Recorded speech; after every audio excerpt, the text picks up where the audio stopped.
आखिर वो शुरुआत हो गई। मैं हमेशा कुछ कहावतें कहता हूँ, मराठी में प्रचलित है। मैं ये कहता हूँ, नाका तोंडात पाणी गेल्याशिवाय पोहायला येत नसतं।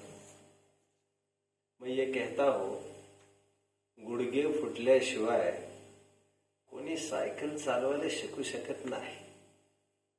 तो ये तो एक प्रोसेस है, प्रोसेस। मुझे एक याद आती है, मैं आपसे पहले शेयर करूंगा, फिर थोड़ी बहुत धर्म की भी बातें करता ही रहता हूँ, आज थोड़ी बहुत कर लूंगा। मैं सेकंड ईयर में था और मैंने वैसे आपको बता दिया है, मुझमें स्टेज डेयरिंग बिल्कुल भी नहीं थी। I was a big zero. I was great and master in academic studies. School की पढ़ाई में मैं हर दम टॉप किया है, आसपास किसी को फटकने भी नहीं देता था। पर स्टेज वेज मेरे बस की बात नहीं थी कुछ भी। मैंने आपको बताया था, आपको याद आ रहा होगा। और स्टेज में भले ही मैं नाटक, डिबेट, एलोक्यूशन आदि एक्सटेम्पोर के लिए नहीं चढ़ू स्टेज पर, लेकिन एक जगह मजबूरी में चढ़ना ही पड़ता था। जब मेडल्स कब्ज दिए जाते थे, जब फर्स्ट रैंकिंग का अवार्ड मिलता था, तब हजारों के बीच में मुझे जाना ही पड़ता था। साल में एक बार तो मैं मना ही नहीं कर सकता था उस बात को। बहुत सोचता तो उस दिन भी बीमार पड़ जाऊं, लेकिन हर बार कर्म अपना साथ भी नहीं देता। और मैंने कहा है उस 10 मिनट में मैं 10-20 दफे टॉयलेट चला जाता था। मेरे में डेयरिंग ही नहीं थी ऊपर आने के मंच पर। सेकेंड ईयर में जो मैं साझा करना चाहता हूं आपसे, देखना सुनना बहुत पसंद आता था stage events, specially in my college life. एक डिबेट में एक बार एक सीनियर मोस्ट मेरे कलीग ने, मेरे एक दोस्त ने ही, जो फाइनल ईयर में थे और मैं सेकंड ईयर में था, केमिकल फैकल्टी के भी वे थे इंजीनियरिंग के, मैं भी केमिकल फैकल्टी का था। भाग्य से वे भी अखलूज के थे, मेरे नेटिव के थे, इसलिए उनका पर्सनल कंसिडरेशन भी मेरे प्रति था। तो डिबेट में एज यूजुअल 2 ग्रुप्स हो गए, एक फॉर द मोशन एंड एक अगेंस्ट द मोशन। तो भाग्य से मैं उनके ग्रुप में, उन्होंने मुझे ले लिया। I was feeling so proud कि मुझे उदय जगताप की टीम में मुझे चांस मिला है आज। उदय जगताप वे थे जो 10 दफे बेस्ट डिबेटर के रूप में उभर आए थे। स्टेट लेवल, जोनल्स पर, नेशनल लेवल पर भी अपनी वाणी को चमका कर आए थे। सभी जन उनका लोहा मानते थे। जब वे बात करते थे तो हजारों की भीड़ भी एकटक उनको देखती रहती थी। मुझे याद है कितने ही उनके डिबेट्स हुए। डिबेट होते ही मैं दौड़ता जाता था और रिटर्न स्क्रिप्ट उनसे मांग लेता था। कितनी ही रिटर्न स्क्रिप्ट उनके ही हैंड राइटिंग में थी और वो 1 मिनट में छोड़ देते थे उसको, चाहिए ले जाओ। क्योंकि मेरी सच्ची संपत्ति तो मेरे अंदर है। ये चुटपुट कागज के टुकड़ों में मेरी संपत्ति कैसे हो सकती। तो एक बार उन्होंने मुझे डिबेट में ले लिया उनके पक्ष में, तो मुझे बहुत अच्छा लगा। मैं उनकी टीम का एक पार्ट था। I was well prepared. मुझे जो बोलना है, पहले 5 मिनट केवल बोलना था। फर्स्ट राउंड में डिबेट के 5 मिनट हमें जो कहना है वो कहना होता है। फिर बाद में फॉर वाले एंड अगेंस्ट वाले, ये दोनों 5-5 मिनट आते हैं और बात करते हैं। फिर बाद में सच्ची डिबेट चालू होती है कि जिसमें जिसने जो कहा है उन बिंदुओं को लेकर एलिगेशंस चालू होते हैं। आपने ये कहा, ऐसा कहा, ऐसे कैसे कह दिया, और कितने ही लॉजिक से उसको झूठा ठहराया जाता है। और जो किसी को कुछ कहना है नहीं, और जो दूसरों को झूठा ठहराए, स्वयं को सुप्रीम ठहराए, वो बेस्ट डिबेटर माना जाता है। उससे कोई फर्क नहीं पड़ता उसने कौन सा पक्ष लिया है, वो प्रूव कैसे करता है, उससे उसके डिबेटर होना सिद्ध होता है। तो मुझे याद आता है, मैं एज यूजुअल में आ गया स्टेज पर बोलने के लिए और जैसे ही मैंने ऐसे आपके सामने मंच पर आया, मेरे सामने हजारों की भीड़ थी और 2 मिनट के बाद गाड़ी रुक गई तो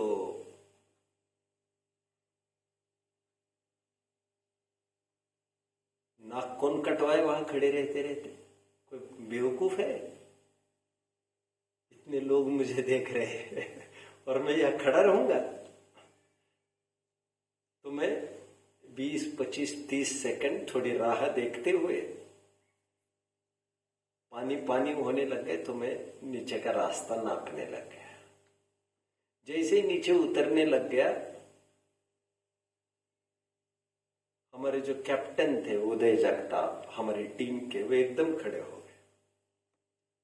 जो पहली लाइन में डिबेटर्स बैठते हैं सभी, फॉर द मोशन के इस तरफ, अगेंस्ट द मोशन के इस तरफ, बीच में जजेस भी होते हैं।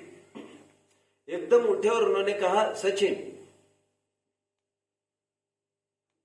B there where you are. आपको और वे मुझे,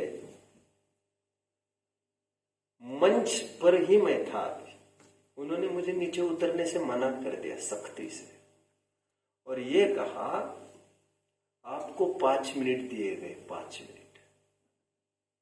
आप कितने महत्वपूर्ण हो 1000 जनों के लिए। हजारों जन जो एक्स्ट्रॉर्डिनरी है, सब ये लिसनर्स भी, ये भी कभी डिबेट में पार्ट लेते रहते हैं, आज उन्होंने नहीं लिया। इनके सामने तुम्हें मौका मिला है आज बात करने का नहीं, खड़े रहने का। तुम बात भी नहीं करोगे तब भी 5 मिनट तुम वही खड़े रहोगे। अब उसमें तुम तुम्हारी पनिशमेंट समझो अथवा सेकंड चांस समझ लो, it's up to you. But moreover that acts like a punishment. तुम्हारा वहां खड़ा रहना निशब्द होकर दुनिया के सामने, that is a great punishment. यदि मैं आपको एक के बाद एक बुलाकर अभी डांटने लग जाऊं, क्यों भैया, क्यों मेरी नाक कटवाई वहां पर, तो that is not a proper way क्योंकि पनिशमेंट तो आपको मिल गई, अब बोल नहीं पाए। तो तब से मेरी ये विचारधारा बनी है कि पूरी मास्टरी आपकी है। आप यहां पर आने के बाद पूरे मालिक आप हो। क्या करना है क्या नहीं करना है ये आप ही को तय करना। और मेरी ये पर्सनल थिंकिंग है, हम स्वयं होकर किसी को ये नहीं कहेंगे नीचे बैठो हमारा टाइम जा रहा है, नहीं, हम नहीं कहेंगे। जब आप आपकी हिम्मत नहीं हार रहे हैं, मैं कह रहा था अभी, तो हम अपनी पेशेंस क्यों हारे?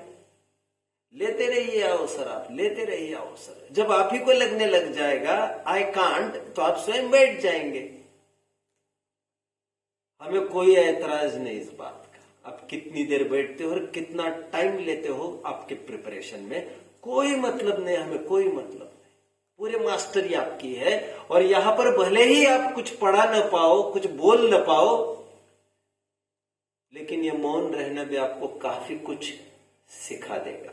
आपको सिखा देगा कि चाहे जिस वक्ता को हम चाहे जो बात न करेंगे, किसी को बेचारा नहीं कह देना यार इन्होंने क्या कह दिया, ये पकाते हैं यार, ये तो टाइम पास करते हैं यार, बोर करते हैं यार, क्या बोलते हैं।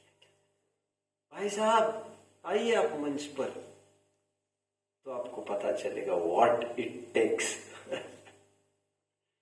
मैं तो एक एग्जाम्पल दिया, हम क्या क्या सीख सकते हैं, एक मैंने उदाहरण दिया। और मैं हमेशा कहता हूं जीवन स्वयं एक शिक्षालय है, हर एक इवेंट हमें एक शिक्षा देता है। वैसे मैं हमेशा कहता आ रहा हूं, failure is not opposite to success, failure is the way to success.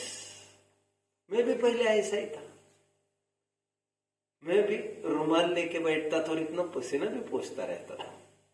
कोई पूछता था तो मैं पानी पानी हो जाता। देयर वेर टाइम्स मैं वहीं पर हिम्मत हार जाता तो यहां तक बेशक नहीं आता। तो हम तो आपको इनफ टाइम देंगे, पूरा टाइम ले लीजिए प्रिपेयर करने को। लेकिन हमें जब अवसर मिला है दुनिया को अपने विचार बताने का, तो हम क्यों न बताएं। आपके विचार से आप कितने जनों का जीवन बदल सकते हो, समझ रहे हैं। मैंने मेरे जीवन में सबसे पहले 17 साल के, कितने, आपकी उम्र क्या है? 16, ओह 16 एज के है। मैंने 17 साल के एक बालक का एक प्रवचन सुना and that changed my life. मैंने बहुत बड़े वक्ता को नहीं सुना है, टोपी पगड़ी वाले को, नहीं नहीं नहीं, केवल 17 साल के एक लड़के को, जिसका मुझे नाम भी याद नहीं, ना जिसका कोई अप्रूवल होगा सोसाइटी से, ना कोई बहुत बड़ा फेम होगा, कोई बहुत ऐसा कोई कुछ नहीं, एक साधारण व्यक्ति।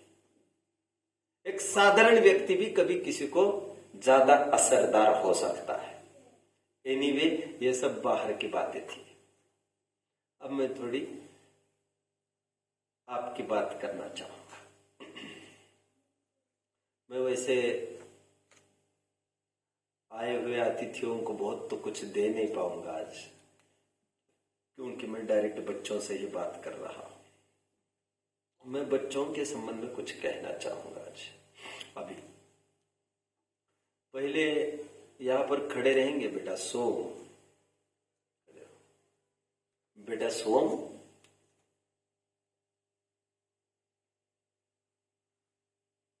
वैसाखी समझते हो? क्रचेस, क्रचेस, लंगड़ा आदमी जिसके वैसाखी के बल चलता है, कुबड़े। वैसाखी का प्रयोग वो तब करता है जब पैर भी रखता है। समझ रहे हो मेरी बात को? कोई टोटल वैसाखी ही के बल पर नहीं चलता। समझे? समझ पा रहे हैं आप?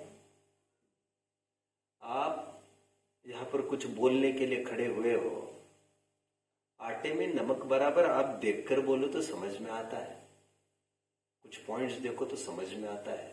This is not a reading competition my dear,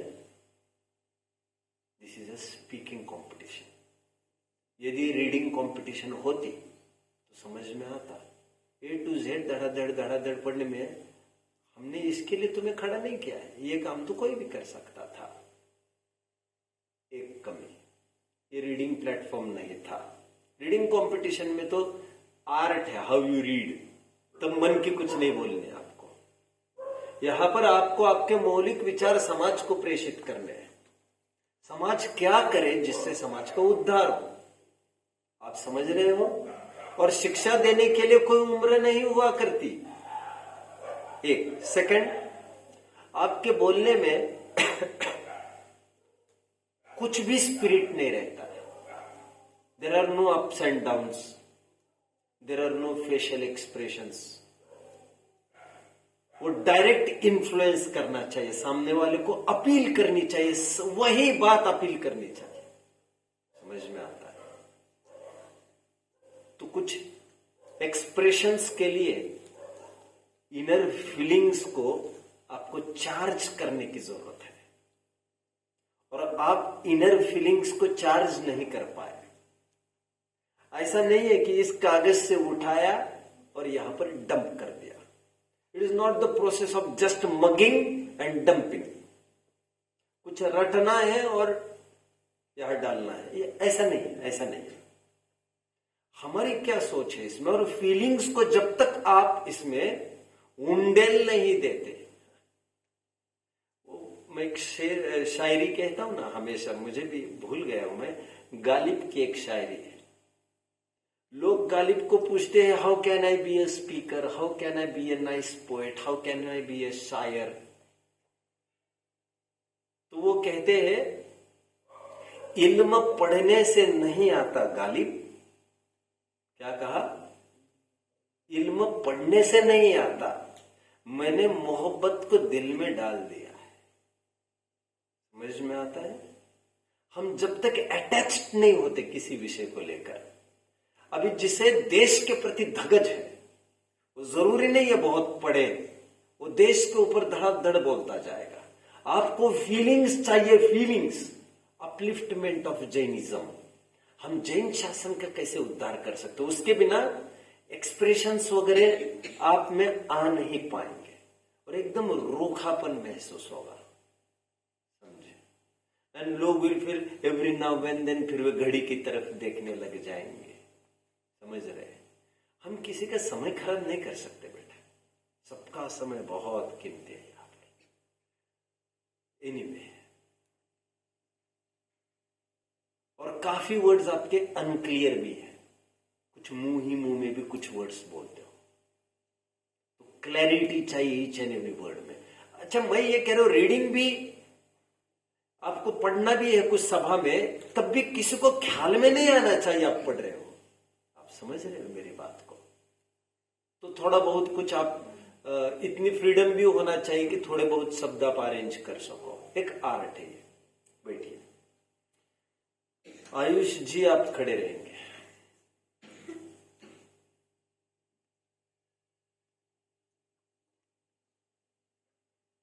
आपने जो मंगलाचरण किया, that was totally tasteless my dear. That needs a proper tune.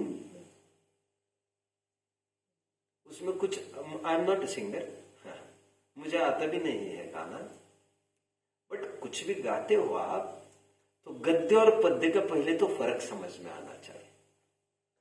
आप समझ रहे हैं मेरी बात को? उस गाने में भी एक लचीलापन चाहिए, आप समझे?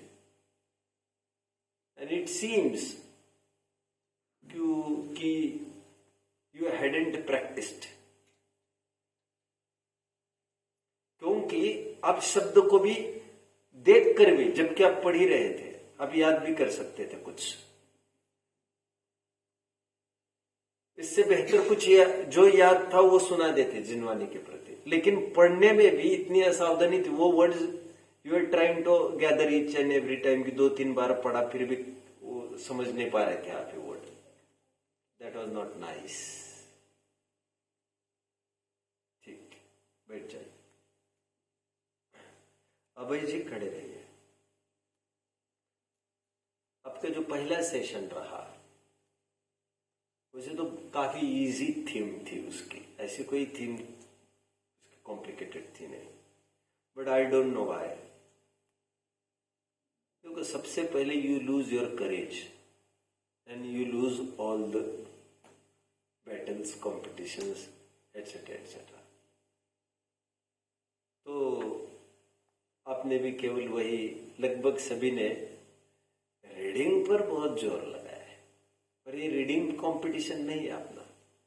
और आपको कुल 5-7-8 लाइंस थी केवल बोलने के लिए, और इसके पीछे आज आपकी भक्ति को भी होल्ड किया गया है, खेलकूद को भी होल्ड किया गया है। काफी टाइम आपको केवल इसलिए दिया गया, और लगभग 1 बजे में दिए गए थे ये सब आपको मैटर। कितने बजे? If I am not wrong 1 बजे ही दिया गया था। हाँ, 12:30, इवन बिफोर 12:30 बजे दे गए वो मैटर, और 7 बजे आपको बोलना था। इसके बीच में आपको केवल भोजन ही करना था, राइट? आपको कोई जिनवानी की वैयावृत्ति आदि से भी आपको फ्री करा दिया गया था, राइट? और जो दिमागी काम नहीं करते उनको गोरख धंधों में उलझाया ही जाता है। समझे? 2 ऑप्शन है हमारे पास, या तो गधा मजूरी करे या तो ब्रेन वर्क करे। ब्रेन वर्क कंपेरेटिवली हमें ऑप्ट करना चाहिए, और आपको पूरा फ्रीडम दिया गया था, but you didn't prepare. But anyway, second session was comparatively better. दूसरा सेशन जो कथाखंड का था, that was okay, that was nice. तो ये चेंजेस आपको आप में करनी है। बैठिए। अर्णव जी खड़े रहेंगे।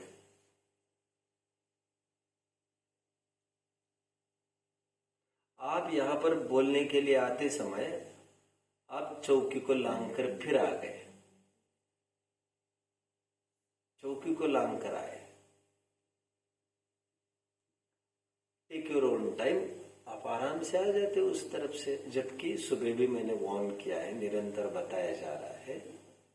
आप समझ रहे हो, आपने मार्क किया इसको कि आप लांग कर आए थे, हाँ या ना?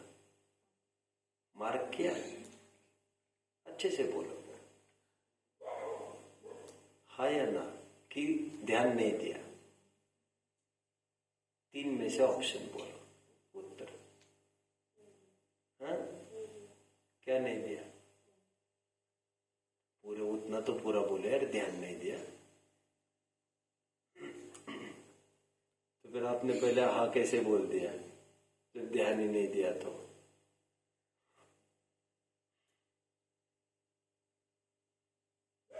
बैठिए। आपका प्रिपरेशन भी प्रीवियस जो कुछ हुआ था, अभी क्या किया था आपने कंडक्ट, उसमें भी आपका थोड़ा आपको unit practice, confidence above all. Yuvraj ji खड़े रहे।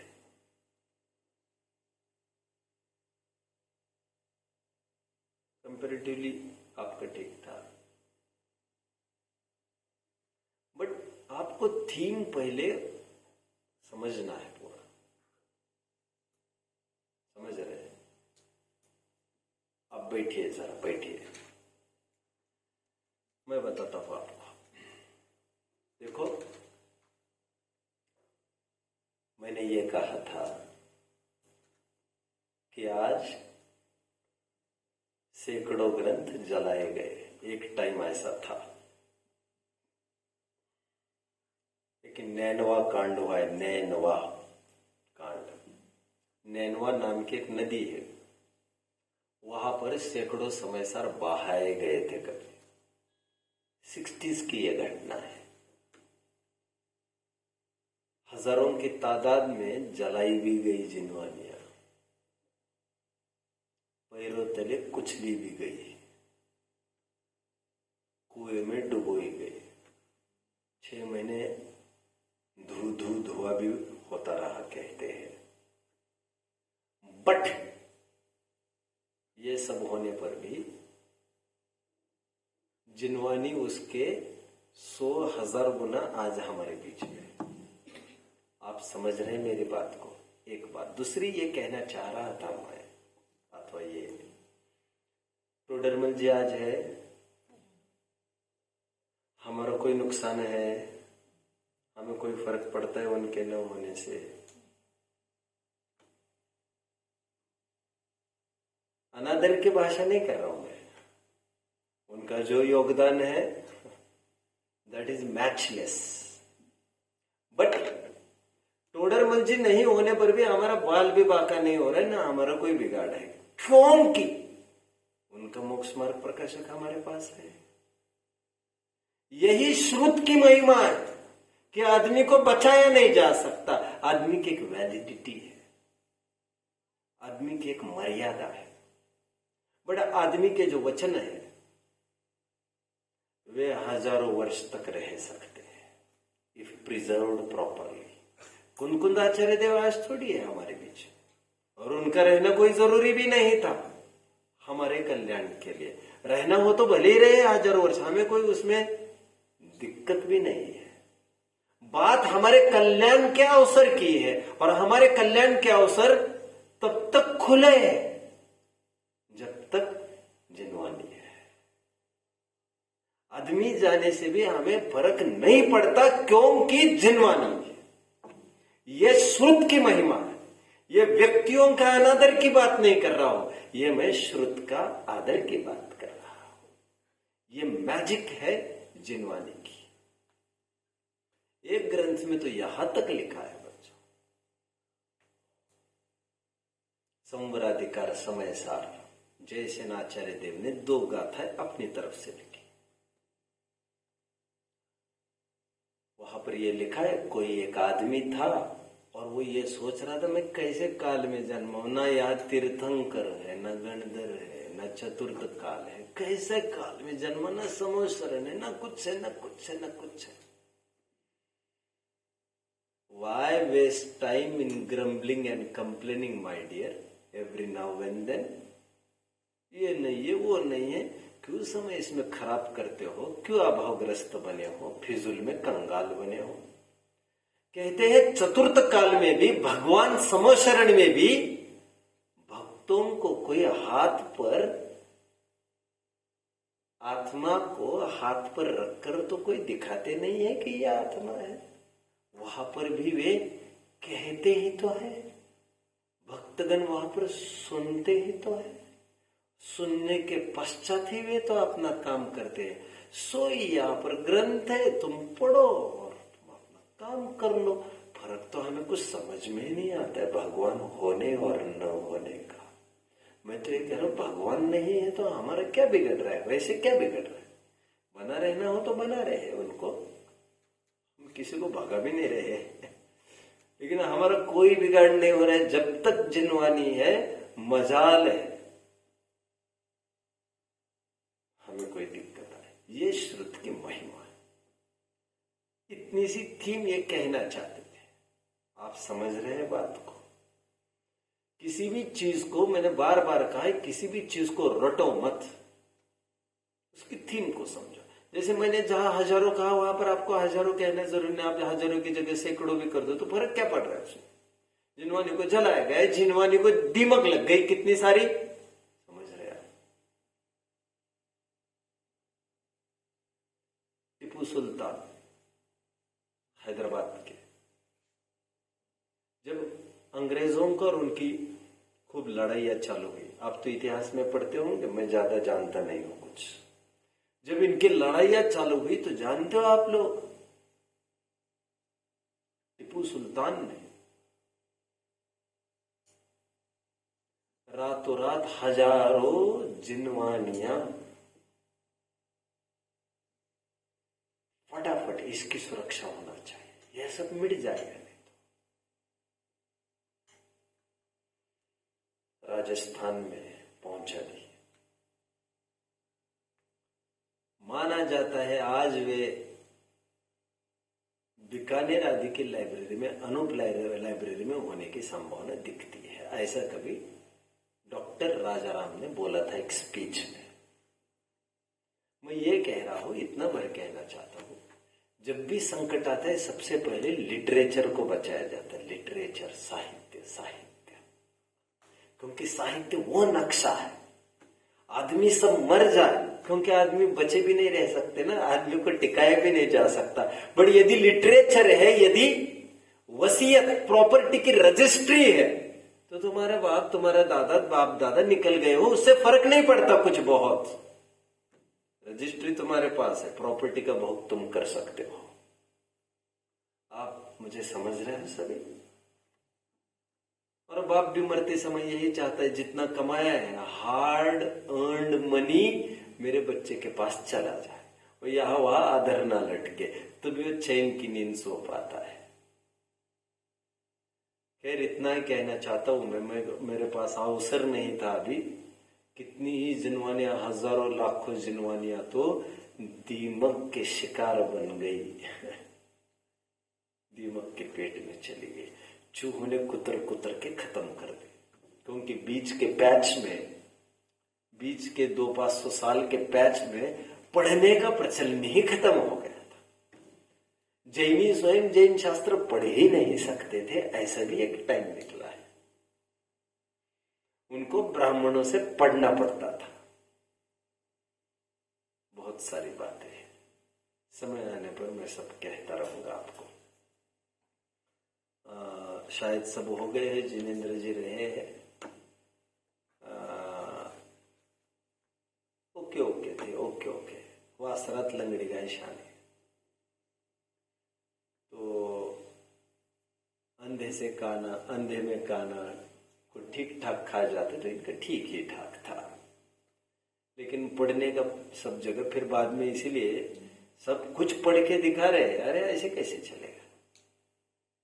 तो इनका फिर से होना चाहिए, सबका सब फिर से प्रिपेयर करे अच्छे से, और बिना देखे सब कुछ यहाँ पर बोले हुए। तो कोई बात नहीं, हम फिर से सुनेंगे, हम तो थके नहीं है। 10 बार हम भी सुनने को तैयार है, तो आपको डिलीवर करने में तो कोई दिक्कत होनी भी नहीं चाहिए, मैं समझता हूं। तो फिर से कोशिश करेंगे। कितने जन को लग रहा है हम फिर से कोशिश करेंगे? बैठो, ठीक है। और समाज को कुछ देना है, ये भावना से हम we are not completing any course, हमें सौंपा गया। इसीलिए मेरी एक रीति नीति है, कभी ये नहीं कहता तुम्हें बोलना है, तुम्हें बोलना है, कभी नहीं। कौन बोलेगा? आप ही से हाथ उठाने की मुझे आदत है। मैं चाहता हूं यही जन आगे आए। पहले तो जो बढ़ना चाहते हैं उन्हीं को बढ़ाएंगे जो अभी जिनका टाइम है वो पढ़े बने रहो। और भाग्य से आपने ही हाथ ऊपर किए थे सबने, मैंने तो किसी को सौंपा भी नहीं था। सौंपा तो केवल एक जन को, वो भी इसीलिए आइन टाइम में एक जन बोला, मैंने बोलना चाहता इस पर, तो मुझे जरूरी लगा इसको अरेंज करना पड़ेगा इसके स्थान पर इसको बोलने के लिए। ठीक है, लेकिन ऐसा कुछ भी नहीं है जो आपके समर्पण से आप साध्य नहीं कर सको। और आप मेरे पास आकर ये भी कह सकते हो और मैटर चाहिए इस संबंध में, और मैटर चाहिए, और मैटर चाहिए। 2 मिनट बोलना है तो आपके पास मैटर 2 घंटे का होना चाहिए। फिर एक कॉन्फिडेंस अलग प्रकार का होता है। बस टाइम ज्यादा हो गया है, फिर आई थिंक हाँ थोड़ा भाई सब भी बोलेंगे फिर बाद में।